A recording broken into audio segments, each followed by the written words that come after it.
welcome inside onto the Nate State Show on this August 20th, 2026 edition, as we are just 9 days away from the start of the college football season. Super exciting time, and here in front of us we have the AP poll, which was released on Monday. A lot to dive into today. We're also going to hit on my top 25 preseason, as well as reveal my playoff bracket and who's going to win the national championship. And I might have a little bit of a different take than most people have on that. So, without further ado, let's get into it. Starting with the AP poll here. A lot of takeaways. Now, what I do want to say before we dive fully into the AP poll here is it is important to know that, quite frankly, preseason polls don't carry a whole lot of water. Now, we love college football. If you're watching this show, you love college football, quite frankly. And, we also love debate. So we love college football, we love debate, and the AP poll is where these things can combine. And that's why it's important. Also, it's a good snapshot in how the media and therefore the public feel about a lot of these teams going into the season. Last year, a lot of people were very high on Penn State, and a lot of people were high on Clemson, and a lot of people were high on Florida, myself included. That didn't pan out at all. And so, saying that the AP poll is, it doesn't accurately predict, it's not a crystal ball. It's not a crystal ball. We know it's not a crystal ball. It's not supposed to be a crystal ball. We're just merely thinking and reacting to where these teams we think should be. Whether that's right or whether it's wrong will be decided by actual games. We let it be decided by actual games, but for now we're just trusting predictive metrics and our own offseason evaluation to decide where these teams should be at in a poll. And that's exactly what we're reacting to today. So, without further ado, let's get into the AP poll here. Ohio State 1, Oregon 2, Georgia 3, Notre Dame 4, Texas 5, Indiana 6, Miami 7, Texas A&M 8, Ole Miss 9, Oklahoma 10, LSU 11, Texas Tech 12, 13 is Alabama, 14 BYU, also 14, a tie, is USC, 16 goes to Michigan, 17 to Washington, 18 to Penn State, 19 to SMU, 20 to the Tennessee Volunteers, 21 to the Utah Utes, 22 goes to Iowa, 23 to Houston, 24 to Louisville, and 25 to the Missouri Tigers. All right, so our number one team this season, to start the season anyway, is the Ohio State Buckeyes. This is somewhat warranted. Ohio State is a very talented team on paper. My concern with Ohio State is now twofold. First of all, not the oldest team. Ohio State won the 2024 title. Well, that's with a lot of transfers, which they have this year, but with a lot more age, too. Their two best players in Jeremiah Smith and Julian Sayin, neither of them are seniors. And so I definitely have concerns about Ohio State. I know if they've been there before. A lot of players that were on that team back in 24, not there right now. So Ohio State, number one, I don't feel like that's completely warranted, but I understand it. Number two is Oregon. This is a classic case of team who made the CFP, went pretty far, returns their quarterback and a lot of players, therefore we must put them high. And that is true. I also will have Oregon high. We'll see my rankings here in just a few minutes. And so this is also relatively warranted. I do have my slight concerns with Oregon as it pertains to schedule, but I think the Ducks are in good shape going into the season. 3 is Georgia. This is quite frankly a gotta trust Kirby Smart move. I don't think Georgia's the best as it comes to talent. Gunnar Stockton's going to have to play really well this year if Georgia actually wants to finish this high. But the Dogs could be 100% right in the national title mix as well. Notre Dame is 4. This is definitely warranted. CJ Carr is there. Jalen Greathouse is still there. That defense is going to be super legit under Marcus Freeman. Texas is 5. This feels a little low to me, quite frankly. Arch Manning proved, I think, at the end of last year that he can play quarterback quite well at an SEC level. The talent, it's the most talented team in college football. I don't even think that's a question. I don't even think that's a discussion. Like, this is the most talented team in college football. Indiana is 6th. That is disrespectful. So good job to everybody giving Curt Cignetti more weapons, another arsenal in his bag of talent to motivate his players. That was dumb. And so Indiana 6. We'll see. We'll see where Indiana is. What about week 7 when they play Ohio State? I think there's a real possibility they're the number 1 team in the country at that point. 7 is Miami. Miami is definitely still on a prove-it basis with the Mario Cristobal factor. Mensa is proven at the ACC level, but Duke only went 7-5 last year in regular season play. But Malachi Toney and Mark Fletcher are still there. That defense supposedly lost a lot of pieces. They also gained a lot of pieces too. Let's not forget that. Miami's in real good shape. 8 is A&M. 9 is Ole Miss. 10 is Oklahoma. 11 is LSU. SEC. Tier B of the SEC is really good. And they're all in a row there. In fact, Alabama's at 13, so 5 out of the 6 there are SEC teams. This will not finish this way. These will not be so grouped together by the end of the season. Now, my personal pick for the team that'll fall off the hardest is LSU. That schedule is very difficult, and they just have so much drama and so many moving pieces around there. LSU is gonna have their head spinning, I think. A&M, I don't fully trust. They do have a beneficiary of a slightly easier schedule than a lot of the other SEC teams. Ole Miss does not have that benefit, but the Rebels do still have Trinidad Chambliss and Kejuan Lacey, and so that is a major, major plus for Ole Miss. Oklahoma, John Mateer, Brent Venables got an extension today. Oklahoma clearly trusts their guys. Oklahoma could be a real factor this season. They play in a ton of big games. And so the Sooners are definitely a top team to watch all year. 10 feels just about right. Honestly, this feels almost right to a man. I'll have slight differences here, but I like where they're at. Texas Tech is 12. I have them a little higher, as we'll see. I trust Will Hammond more than the rest of the media does, and that's just based off what I saw last year from him. I hope he takes the next step for Texas Tech's sake. If he does, Texas Tech is going to be just in that. Is going to be in the national title contending group for sure. Alabama's at 13. There are 2 things a great team needs. They need a good quarterback, and they need a good running game. Every coach says this. Right now, the 2 biggest questions surrounding Alabama is the quarterback and the running game. That's troubling, but the talent is there, which is why they're mid-table, and that's exactly probably where they should be.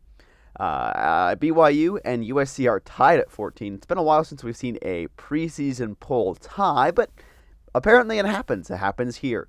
So BYU, USC tied. Very similar built teams. USC actually has more talent than BYU, definitely across the board.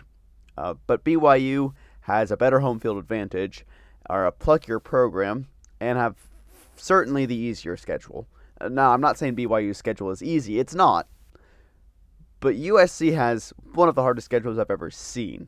And so that needs to be factored into there as we are projecting a little. Now, the preseason poll is a lot of based off of predictive metrics and then off-season evaluation from the various media members, which leads to a lot of groupthink because most of these people have busy summers and busy lives and are covering other things.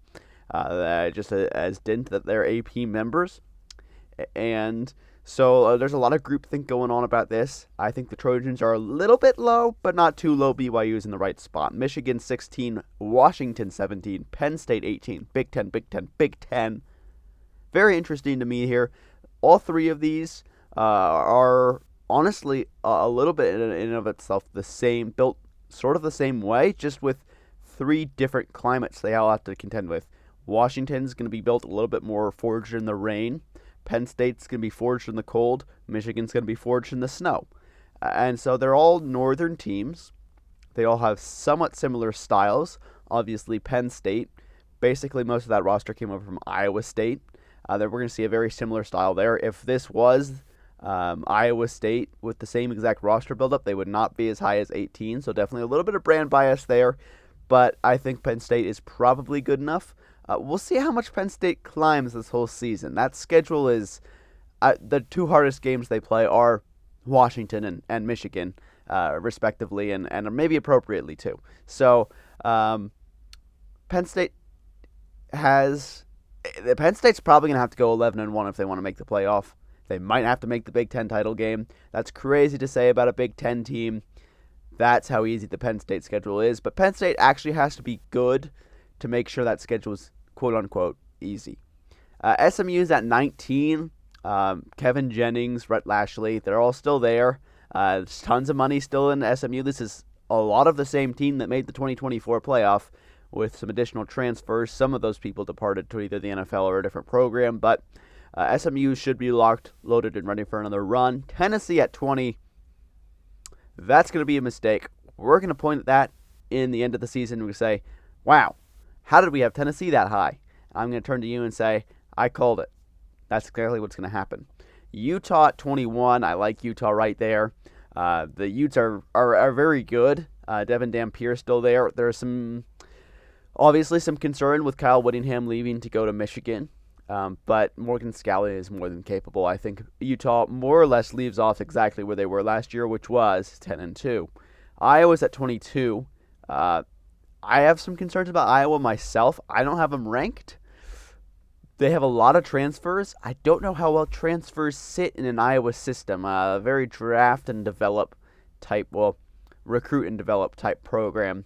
Very much an Iowa mold type program. And I know that's who they were probably going after in the transfer portal too. But I do have concerns of how that'll work out with Kirk Ferentz style, as he just hasn't done that in his long and storied career. They do host Ohio State this year. That'll be really a landmark on where that program is at the current state. Houston is 23. This is kind of we trust Connor Wegman and Willie Fritz. We don't really know how the rest of that Houston roster is going to shape out, but the offense should be at least okay. And if last year was any indication, the defense should be more than serviceable. Louisville's at 24. Missouri's at 25, rounding out the AP poll here. Louisville, it'll be Ohio State last year, their backup, Keinholz. He will be the starter for Louisville this year under a Jeff Brom system. That should work out pretty well for Louisville, actually. Missouri at 25. Missouri, they're going to be a running team for sure. They have a tough schedule. We'll see where Missouri ends up by the end of the year. So that is the AP poll. I actually think the pollsters did a pretty good job here. I have slight tweaks and differences. They did not include Clemson. That's interesting. The predictive metrics do have Clemson right about 20, between 20 and 23 for most of them. So that's curious, but the voters not so much in love with Dabo. I think that makes a little bit more sense to me.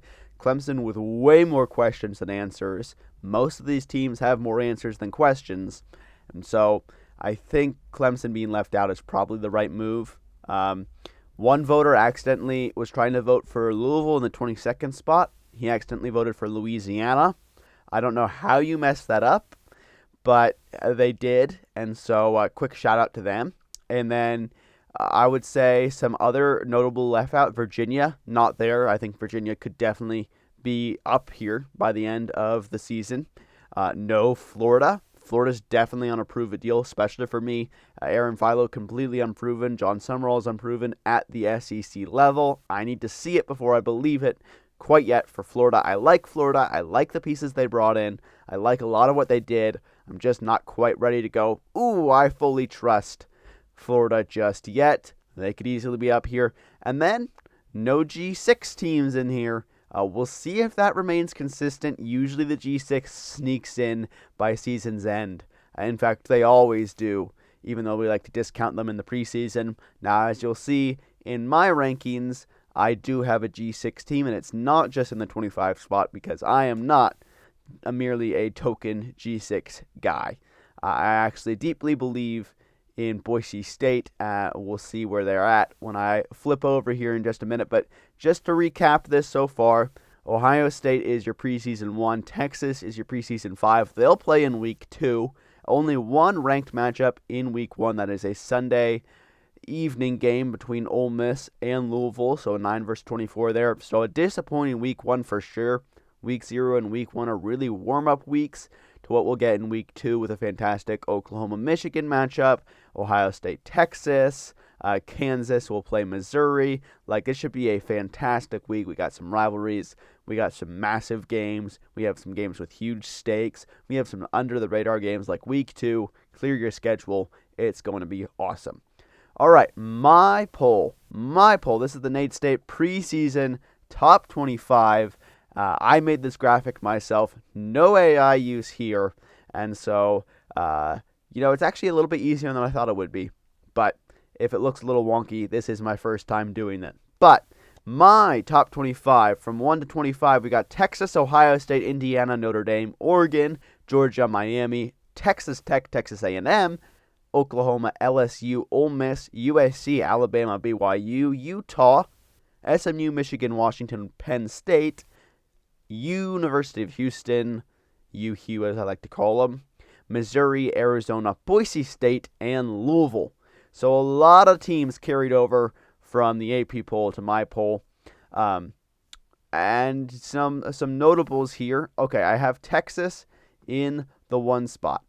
Why do I have Texas in the 1 spot? Okay, as I said earlier, this is the best roster, folks, in the sport, and I'm tired of them being treated like they're not. Because why they're at 5 in the AP poll, I have no idea. This team is incredibly loaded. They have Hollywood Smothers. If you watch any Hollywood Smothers, he played at NC State last year, now he's at Texas, you're going to be like, they have that guy?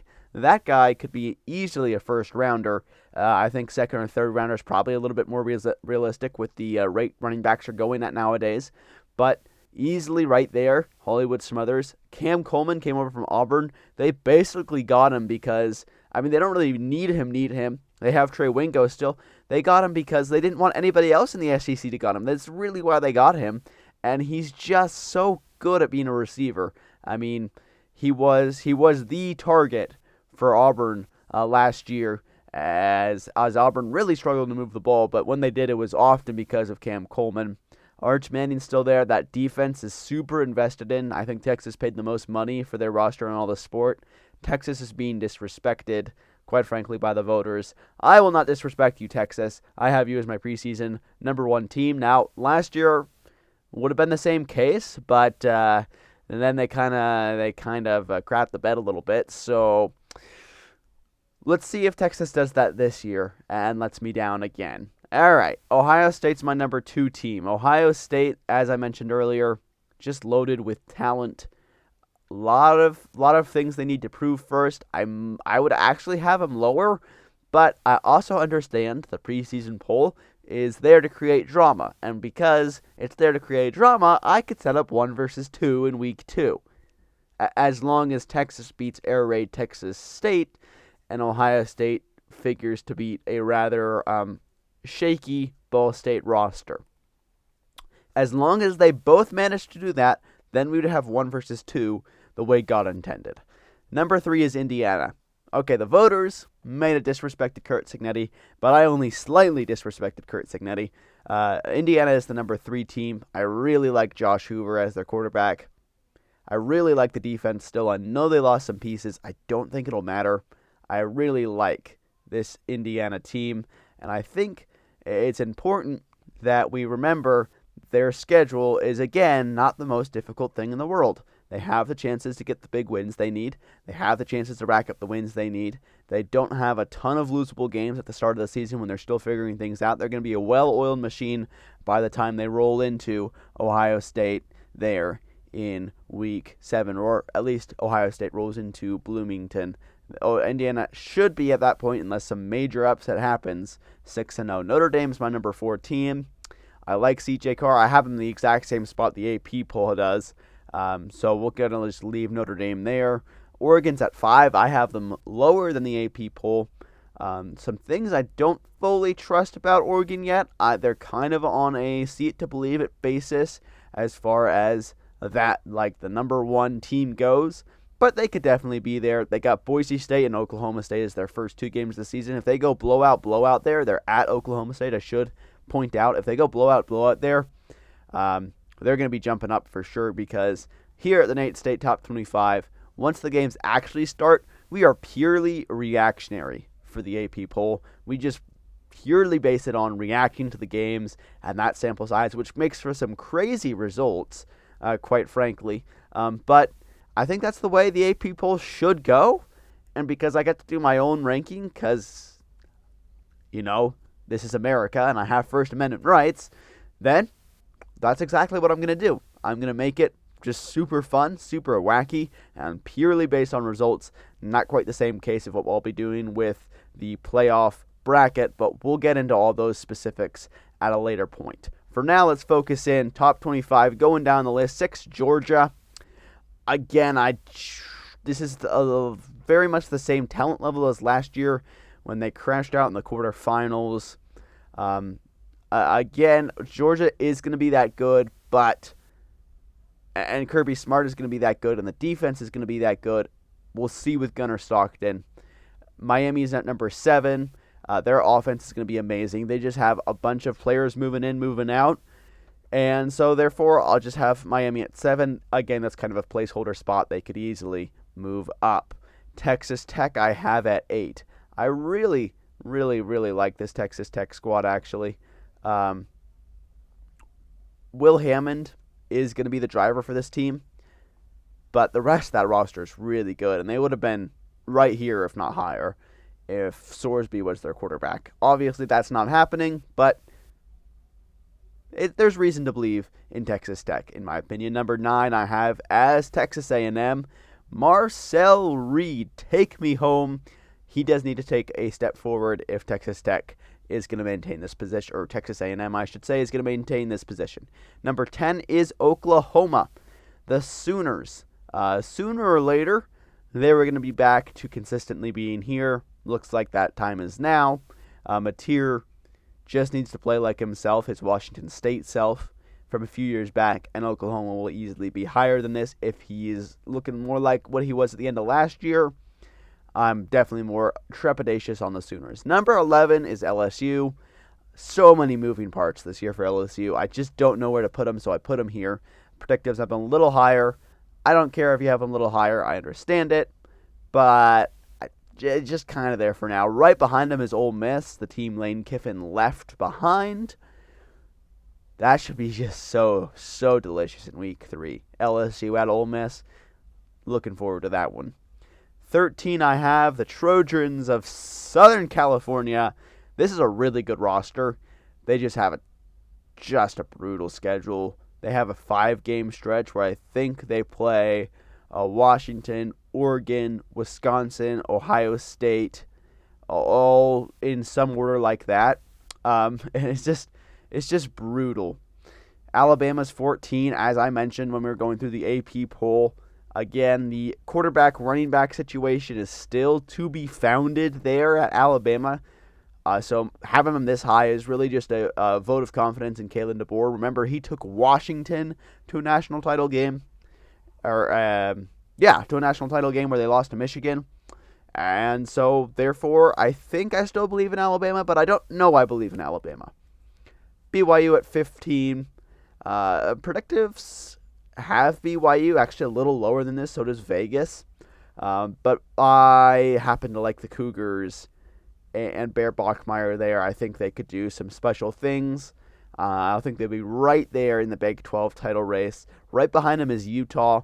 The BYU-Utah Week 9 game Week 10 game is going to be, as I mentioned last week, is going to be one of the most impactful games of the season. I think the winner of that game could be a representative in the Big 12 title game and have a chance to just directly go to the college football playoff. I think the loser will still have an at-large case. I think that game was just going to have some massive ramifications on the sport, and so I'm looking forward to that one. Number 17, SMU.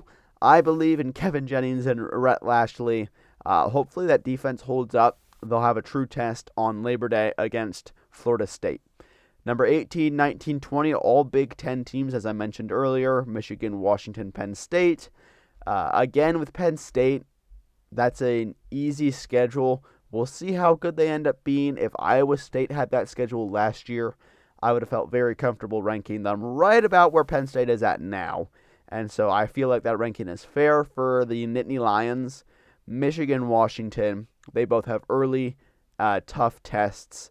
Washington has to play USC fairly early in the season. Michigan obviously has to play Oklahoma in week 2. Number 21 is the Houston Cougars.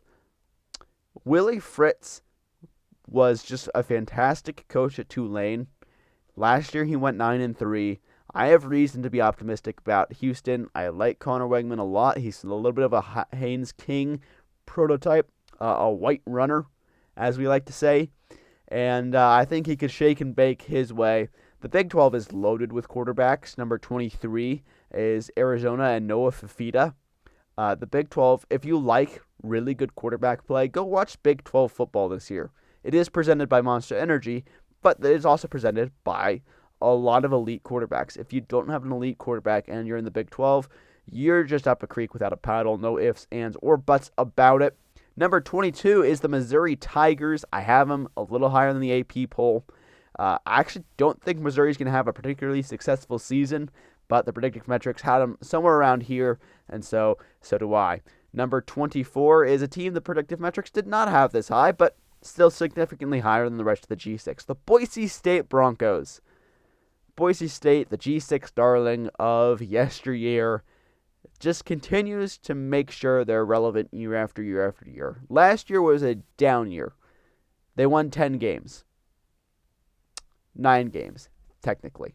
They won 9 games and the Mountain West. That was a down year. This year, they figured to be even better. All those players from last year's actually decently successful year are pretty much to a man back, including quarterback Maddox Madsen, who has played a playoff game before, where they barely lost to the Penn State Nittany Lions. And so I think Boise State is right on that cusp of being this good. They have to hang in Eugene in week 1. That is such an important game for them. They don't necessarily need to win it, but they have to hang around. They have to hang around and then probably go undefeated the rest of the way. So the line is thin, it's narrow, but it's there for Boise State. I could easily see them right there in the college football playoff. Number 25 is the Louisville Cardinals. I really like the Louisville roster makeup. I think Louisville could definitely threaten for the ACC title this year, or at least the title game, because they'd have to play Miami in that case. Lincoln Kienholz hasn't really taken too many snaps, and so I'm curious to see how good he actually is, but the reports we've all been hearing all of spring camp and fall camp is Louisville should be legit. I trust Jeff Brom. And so, somewhat of a vote of confidence there for Louisville. So, I actually have 2 ranked matchups in my week 1. I got Oregon hosting Boise State. I got that neutral site game as Ole Miss takes on Louisville. So, I think we're setting up for a little better of a week 1 if we look at it that way. We're setting ourselves up for a fantastic week 2, and then week 3 obviously is LSU and Ole Miss. So a banger of a start to the season, certainly once we get past week 1. And week 0, which kicks off in 9 days, as I mentioned earlier, is pretty good as well.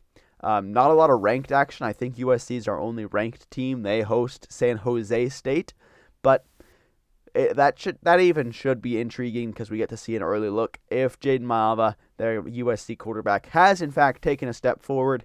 USC seems to be pretty positive on their camp that they have, or he has. We shall see. He was very good last year. He was briefly in the Heisman discussion. Okay, so here is my college football playoff bracket.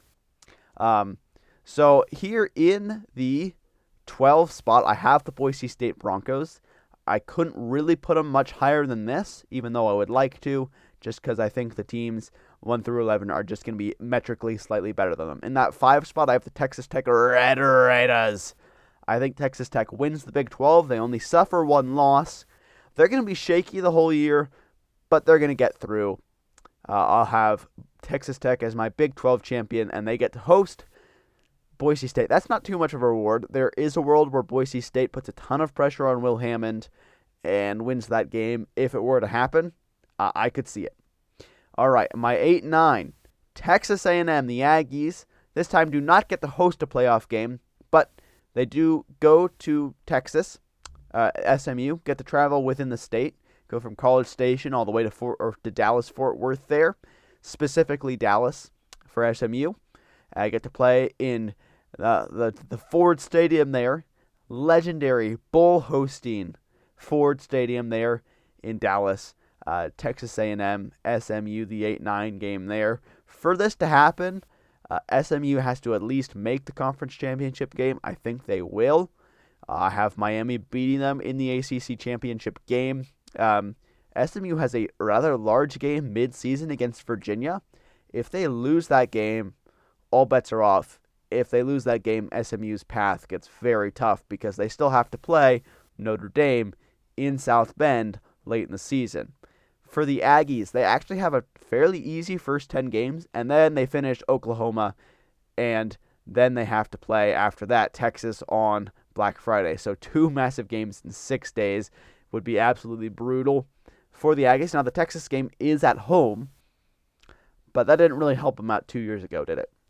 Okay, here in the 11-6 game, I have the Utah Utes taking on the Texas Longhorns inside Darrell K. Royal Memorial Stadium in Austin, Texas. A lot of Texas teams in my college football playoff bracket. Why have Utah there? Well, I actually have Utah winning that Week 10 game against BYU.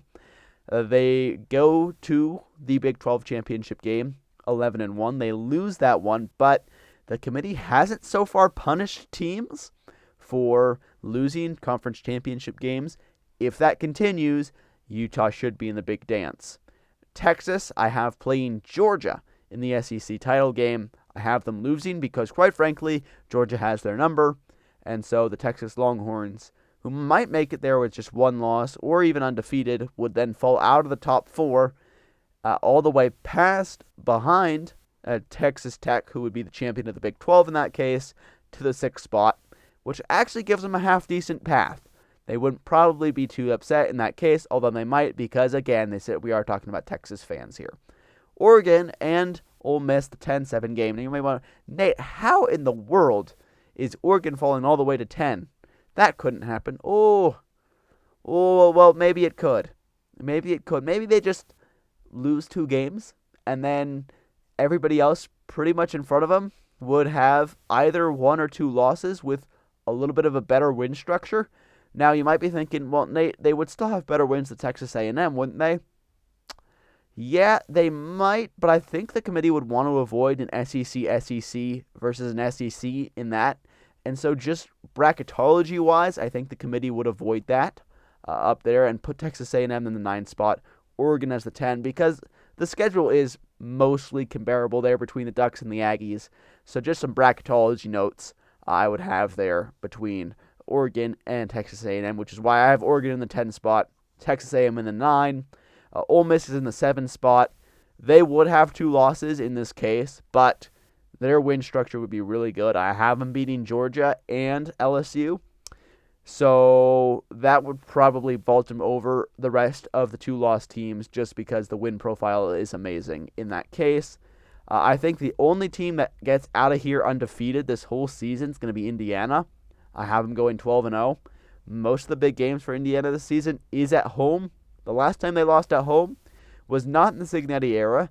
It was his predecessor in the middle of a 4-8 season where they only won one Big Ten game.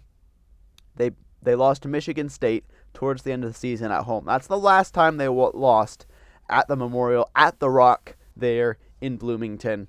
And so Indiana is going to be a contender once again. I have them as my 1 seed. As I mentioned earlier, Miami is the 4 seed. In the 3 spot is Notre Dame. I have Notre Dame losing to BYU. That's it. But the reason they're up there at 3 is, well, they beat SMU and they beat Miami. That's why they're above the Hurricanes, because of the head-to-head factor. Once again, Miami getting hamstrung by losing to Notre Dame. I have that as Miami's only loss of the season.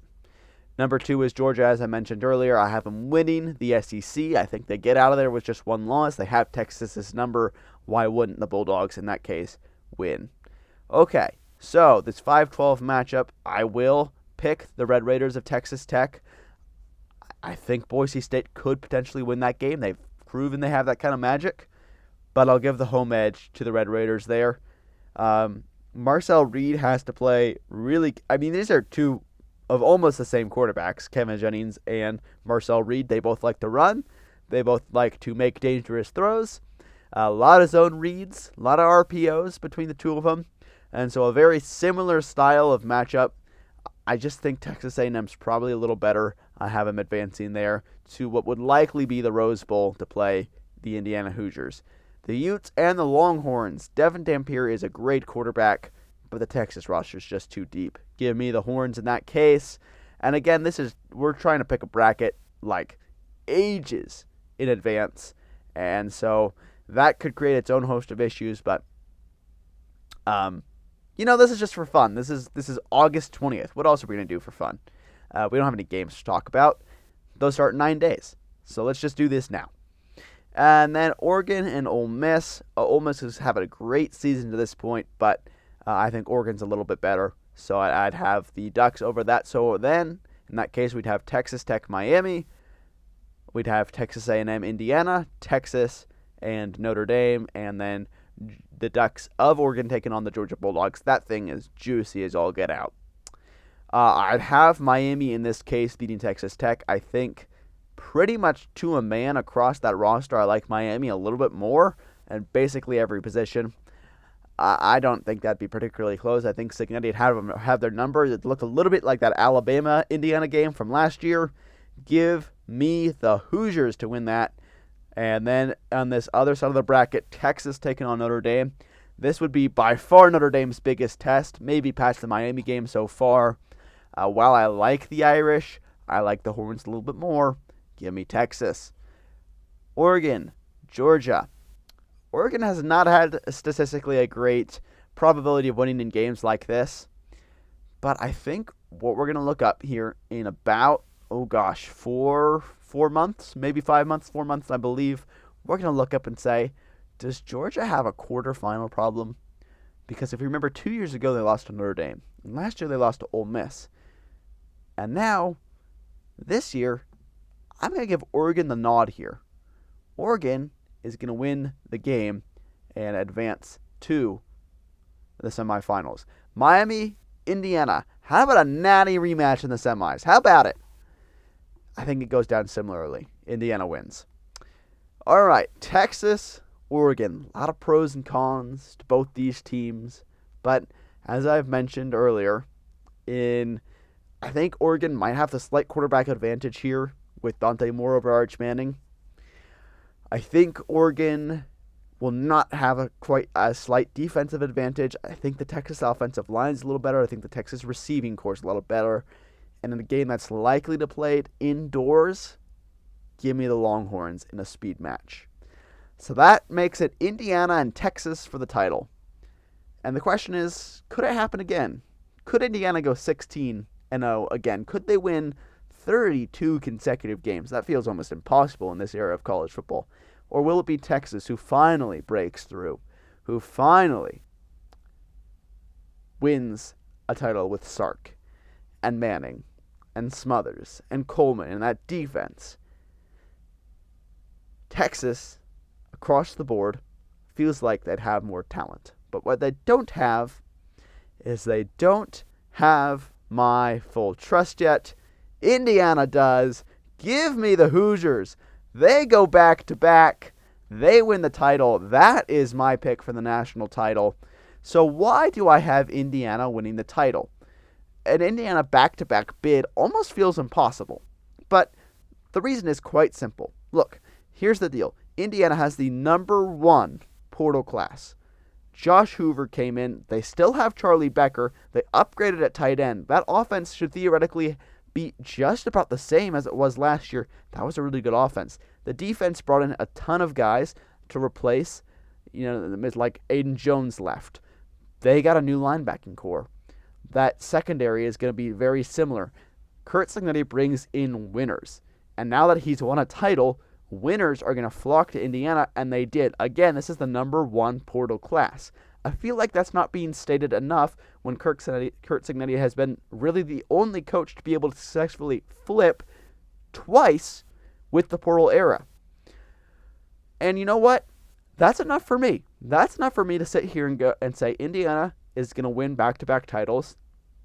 In the model I have them at, they're going 32-0 across the last 2 years. They're going to go 16-0 again. And you know what? I think it's warranted. With the way Curt Cignetti has been able to flip and find winners then flock to Indiana, he's created himself a sustainable system, which is incredible and is why Indiana is my national title pick. Now, for Indiana to win the title, Hoover has got to be real close to what Mendoza was last year. I think he could be that. Charlie Becker has got to take a small step forward. Doesn't even need to be a large step forward. He just needs to be able to find some separation. If he does that and he can catch just as well as he did last year, Indiana's offense is going to be just fine. The defense is always going to be just fine. Indiana returns both their coordinators. Indiana's first 6 games where they need to find some answers are relatively easy. Indiana's going to be in a roll by the time they host Ohio State. I don't think that's going to be much of an issue. If they play Ohio State again in the title, I think that in the Big Ten title game, I think they'd be able to cool off the Buckeyes in that case too. You might be noticing within my bracket structure here, Ohio State is not to be found. That is correct. I don't have Ohio State making the playoff. I think they rack up too many losses and they get left out. I don't think they make the Big Ten title game. I think that's probably going to be Oregon. And we'll get in more into that in the upcoming next week when I give my whole 138 team FBS preview. But for right now, I think the Hoosiers are being seriously underrated by the media. They're being seriously underrated by likely other teams. But I think Curt Cignetti has to have won everybody's respect at this point, and he seems to have won my respect a little bit more than some other people. I have the Hoosiers winning the title and going back-to-back, which would be just absolutely incredible. There's a lot of teams that could win the title, but Indiana shines to me among them all as the best chance. Okay, so next week we are going to hit our 138-team FBS preview. We are doing every team from Akron to Middle Tennessee to Liberty to Wake Forest. We're going to hit them all. Whether you're ACC, SEC, Conference USA, you're on the MAC, you're an independent. We have all 138 FBS teams covered, including our newbies and our teams that moved conferences. It's going to be a fantastic time, so definitely tune in for that next week. Again, live on the Nate State YouTube channel at 2 p.m. Pacific, 5 p.m. Eastern. Join me then. I'll talk to you then. And for the rest of your day, goodbye.